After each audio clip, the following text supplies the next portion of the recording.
Now today may come as no surprise to you, but we are going to be diving into a little bit more applied energistics, primarily to complete a final chapter of this mod pack. But this isn't a trivial task. This task right here is going to take us a little bit to do. If I go all the way down to the bottom here, the final statue that we actually need is going to be the quantum computer core. Now this isn't actually the full quantum multi-block, but it is the middle part of it, and is actually a really cool thing on its own, providing quite a lot of storage and also 8 co-processing units just right on its own. Now making this thing is going to take a lot to do, but I do want to show you how simple it will be using some of the add-on mods that are in here to just literally set this up. Now first things first, just in case you missed it last episode, I am generating singularities quite quickly, but not as fast as you could possibly generate them.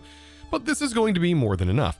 I essentially have an infinite water cell that is on an IO port that is technically on a subnet. It doesn't have to be on a subnet, but I do have it on it, just receiving some power. And then I have 2 speed upgrades, 3 end up pushing this overboard.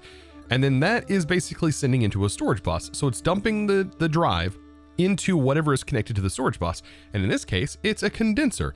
And so all of that water is going into this and just being immediately turned into a singularity. And it's going really, really fast, and can go even faster if we had the upgraded version of this IO port from Extended AE. Right now, though, I think we're going to be able to get away with literally the amount we have in here. This is probably going to be more than enough singularities for making that computer. Now, I did end up setting myself up for failure here towards the end, mainly because I didn't really need any autocrafting up to this point. Everything was, for the most part, able to be done by hand, and nothing really required anything major. But at this point now, I do need to set up the autocrafting, which does kind of feel bad, man. But you know what? I think that it's not going to be that difficult to do, considering I have tons of these circuits that I've just been making just by hand over time. Now to get started, we have to get our co-processing units set up first. So I'm going to make a couple of these, and we really don't need a whole lot. We just need a crafting storage, which we can use, for example, these 16Ks right here. And we can use these to create our storage holding area, essentially, because when you do auto crafting, it has to store the crafting ingredients somewhere before it can actually start crafting. Now, what we're also going to need are the co-processing units, and this is actually what's going to allow the different operations to take place. So in this case, we'll end up setting 2 of them up. I think that'll be more than fine, but I like to use 3 co-processing units usually to get started, and then I'll go ahead and have my 16Ks right here. So this will essentially account for 2 individuals. So if I go ahead and line them out here, we'll actually be able to visualize this. There's 1 computer essentially, and then this one will be another one. And so all I have to do is just tie in a cable, and these only cost 1 channel each. Now once we have this up and running, it's now time to make the pattern encoding terminal. So this is where all of our patterns are going to end up being made. Now, I don't need to make the wireless version of this or anything, as this is literally the only thing in the pack that I have needed this for. Well, that is assuming that when we go through the portal, we're actually at the end. So now that we have that, we can pretty much auto-craft anything so long as we set up one of these, which is going to be what I call like the pattern provider chandelier, or it can be called a lot of different things. But the main thing that we want to know is that this right here can do regular crafts. For example, it can craft anything that requires a crafting in a crafting grid, a smithing table, or even a stone cutter. And I kind of like to build this like so, but it's not the most optimal way. I always like to preface that. But I think it's the most compact way that you can build this. And I think it looks kind of nice, and it usually gets the job done. There's not normally a time when you have to have this thing crafting incredibly fast. And with that ready to go, we should be able to just simply attach it in, and the device is online. And the only thing that actually uses channels in this setup are the pattern providers. Now channels, I'm not super worried about, considering we get 16 channels just running off this line. And as of right now, we only have 1, 2 plus 8, so 10. And then we have 11. So we're only using 11 channels as of right now. We could extend that even further if I added a dense cable here, because this supports up to 64 channels per side. Now that this made, an ME pattern access terminal is going to be pretty nice. And I can go ahead and place that over here. And this allows us to essentially place in all of our patterns without needing to go in here and click these to insert them. Now with that up, we essentially have basic auto crafting up and running, but I do want to go ahead and add a few external things that we want to craft from. For example, the reaction chamber is a really powerful tool that you can use to essentially duplicate Certus quartz and a lot of other things. And the way it can do that is by, for example, taking dust of that material in the form of 32 and then combining it with some other, but it also gives you higher yields on some other recipes. For example, just making the Fluix in its own right can be made quite quickly in this way, which is going to be kind of helpful. Now, thankfully, most of this can be automated with a pattern provider. So if we just simply place the pattern provider directly on here, and we make sure to put this into blocking mode, which is a really nice mode that won't overfill this with multiple things.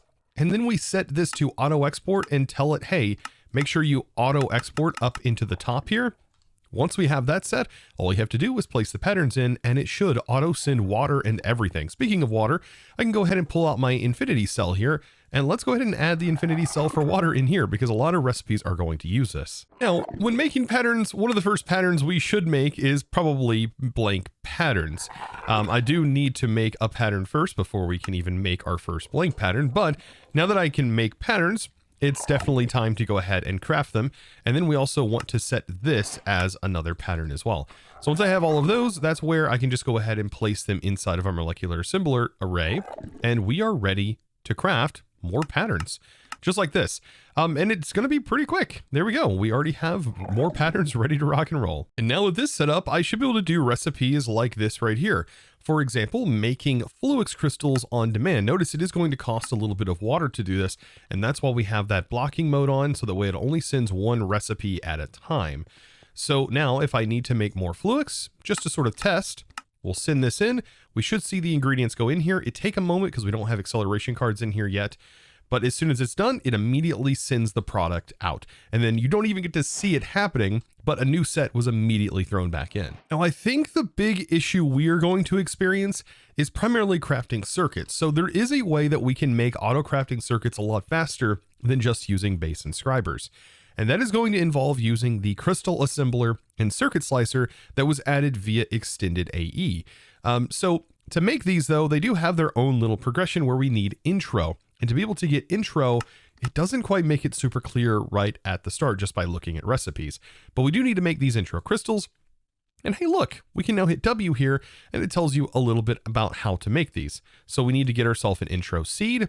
And then we also need, it looks like, to make the budding blocks right here. And the intro seed is going to cost a little bit of ender dust, so we have to crush up an ender pearl, and then we are going to need some skystone. Now, temporarily, what I can do is I can go ahead and box up this setup that we're using right here for our normal crystal, and I can go ahead and use this flux blocks with that seed, and we're going to need to change this up a little bit.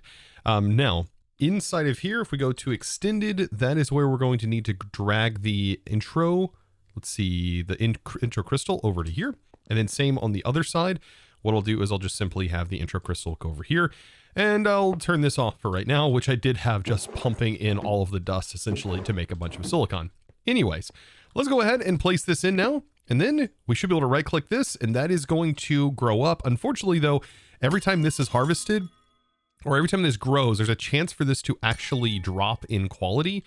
But really, we just need about 32 of these before we can start to loop this process. Now, after getting as many as I can of the intro crystals, really 32 is what I need. I then need to take, for example, like a crushing factory, give me some way that I can actually crush down some materials. For example, I should be able to take this, put it in here and turn it into the intro dust and a lot of other applied energistics things. It's going to be a bit faster than putting them into the inscriber. And so I can actually place a pattern provider here. These are going to now connect and they are all counting together.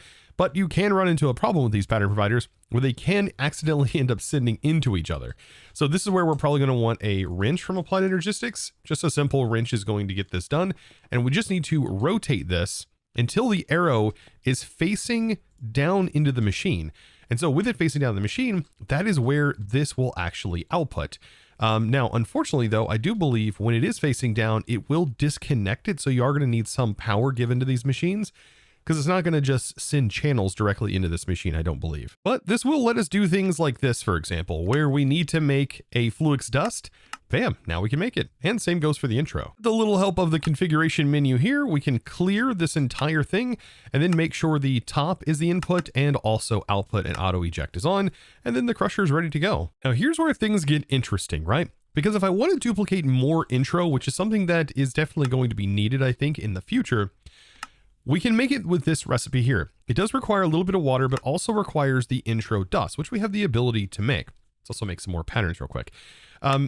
But this is considered a recursive craft. So Applied Energistics will not on its own try to do this, which is kind of an issue, but there is a way around this, right?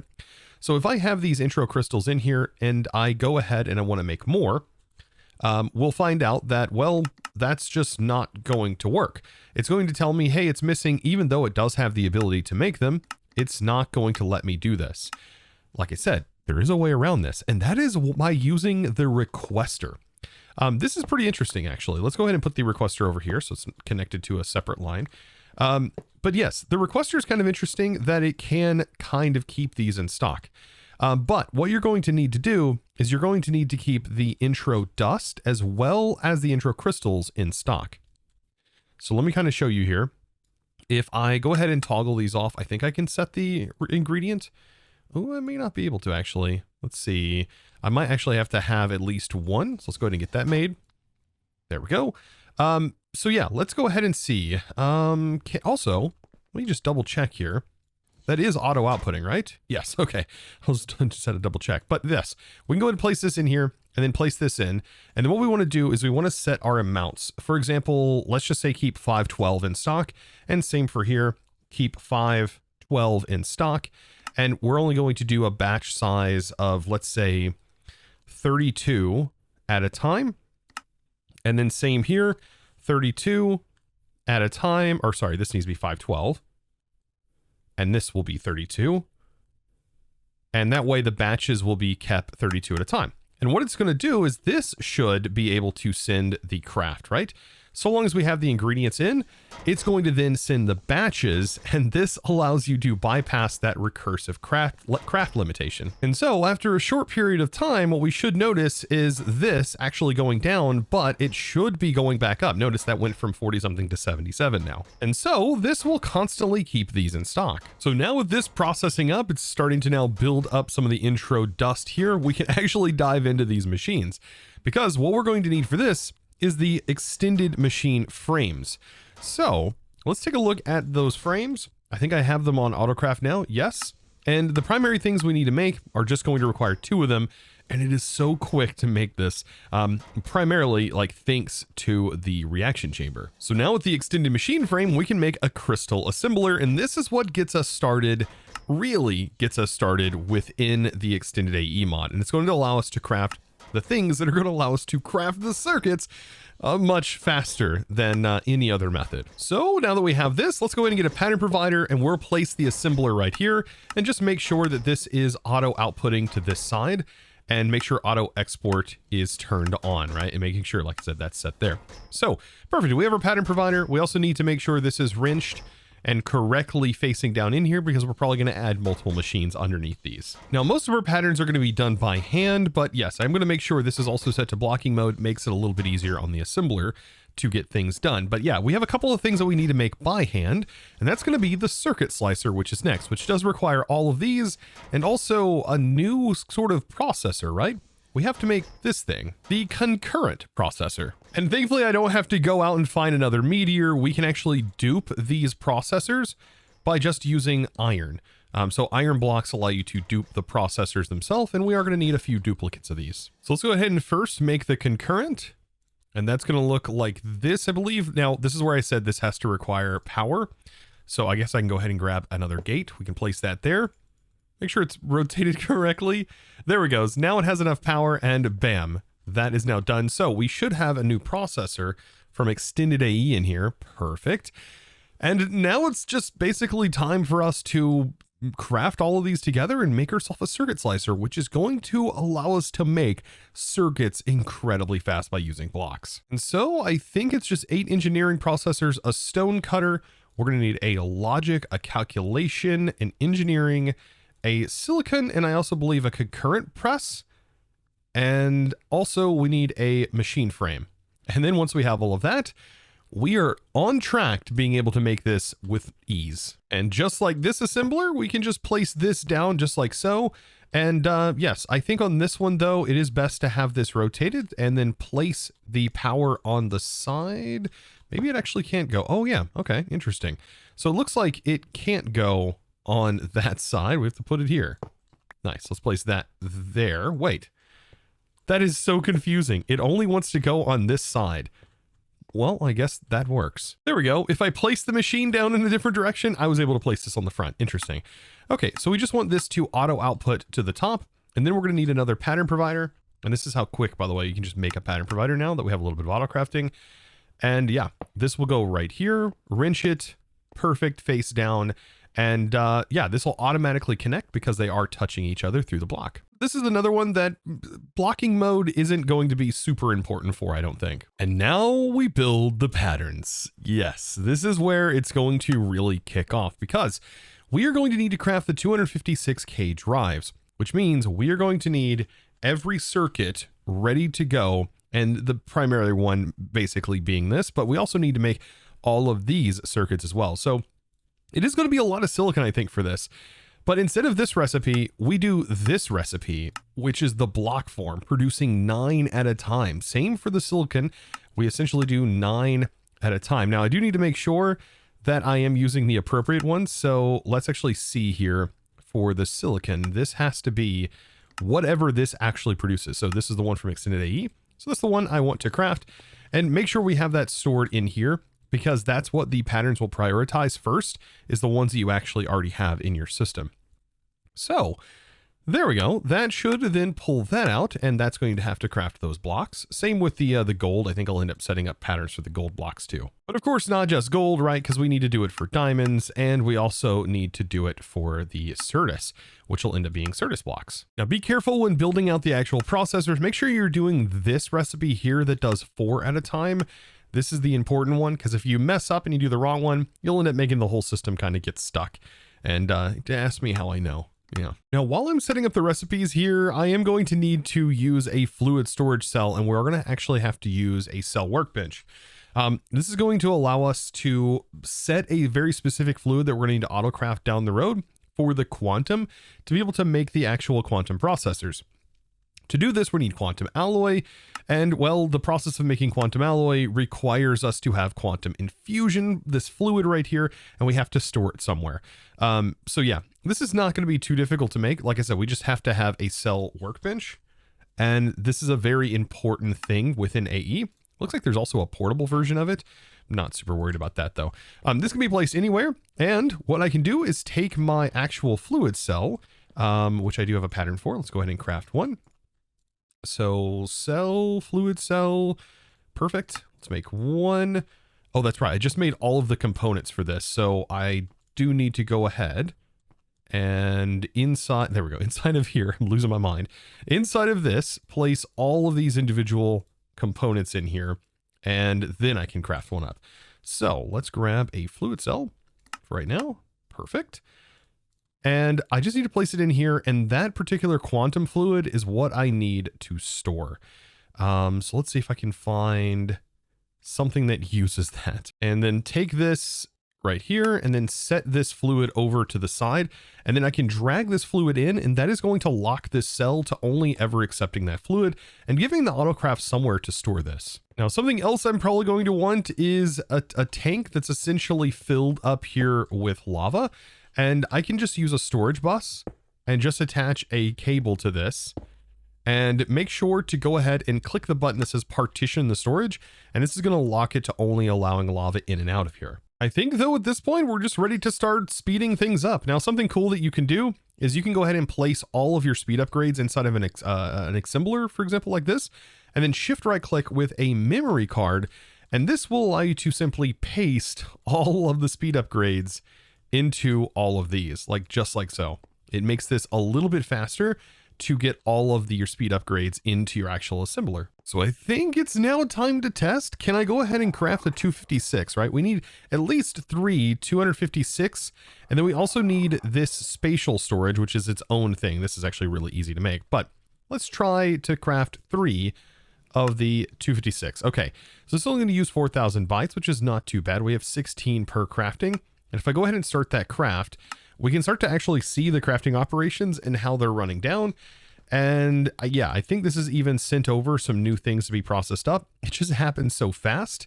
I mean, if you blink, you miss it. And so, yeah, this took no time at all now to craft literally 3 of the 256K components. So perfect. Now that we have all of the infrastructure in place, it's now time to find out the true cost of this actual quantum computer core.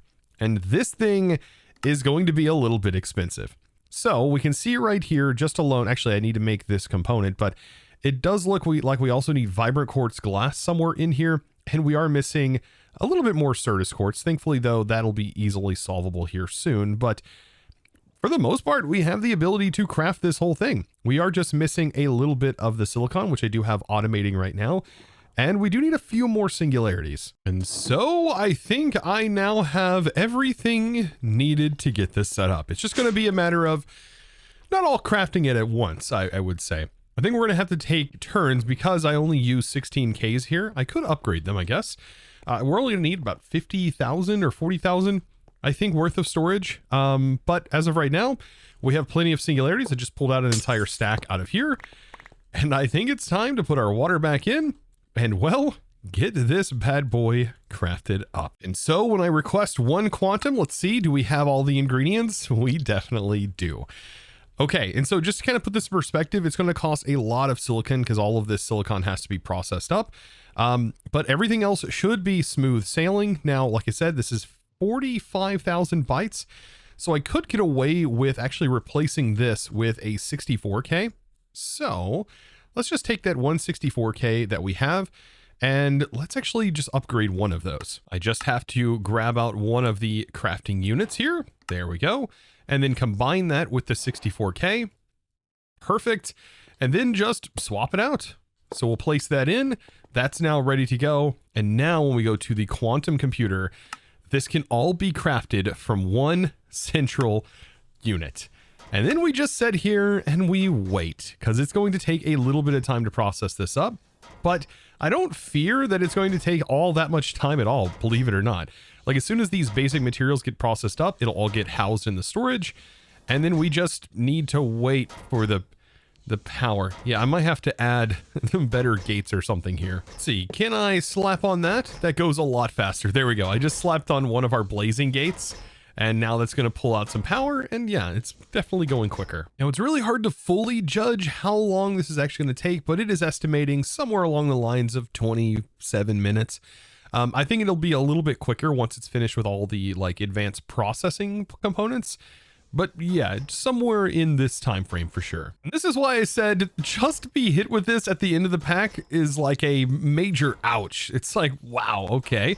Compared to everything else on the list, whew, that's a big one right here. I will say though, when it comes to circuit crafting, my goodness, I'm so glad that this mod was added in here. It would have taken a long time to craft this had it not been for this mod. Yeah, originally I was hoping that this mod would get added into the pack for this very reason, and kind of glad that it did because, whew, crafting all of those circuits would have taken a very long time by only being able to use base inscribers. But as this starts to get closer to the amount being completed here, this whole thing will probably rapidly finish up because the major component to the whole thing is really just logic processors. And so here we go. As this starts to reach the final here, it's then going to craft everything down, and you're going to notice this goes incredibly fast from this point because, yeah, the numbers just start getting smaller and smaller. And here it goes. This should be the final craft here. Watching that number dwindle down. There it goes. And everything done for a quantum computer core. All done with a little bit. I mean, a little bit. This is the bare minimum auto crafting setup. Yeah, it's 100% doable and can be done pretty darn quick. And there we go. Quantum computer for the win. And this, my friends, is the final part of this mod pack. We now have the quantum computer core trophy. And this means we have one last thing to do, and that is place this on the pedestal. So I guess without further ado, let's go ahead and head into the rift and place the final pillar onto here. And there it is. That is it. But is it it? I don't know. Like, does this unlock? Oh! Oh. There was trophies and all kinds of, what? Fireworks that just spawned from there. Does that mean that the portal is actively like ready to take us home? I have no idea. I'm hoping that like this will be our final log, but do we just check mark? No? Okay, we just have to wait for whatever dependency this is. Oh, and I just noticed the portal frame has changed to now bedrock. Oh, that makes so much more sense. But I am going to have to say this is going to have to wait until next episode because I want to end this off with an absolute bang. And so that is going to have to wait before we go home till the next episode. And hopefully you enjoyed today's episode and learned something new, whether it was about how to, for example, set up the autocrafting, how to get this final painful quest done.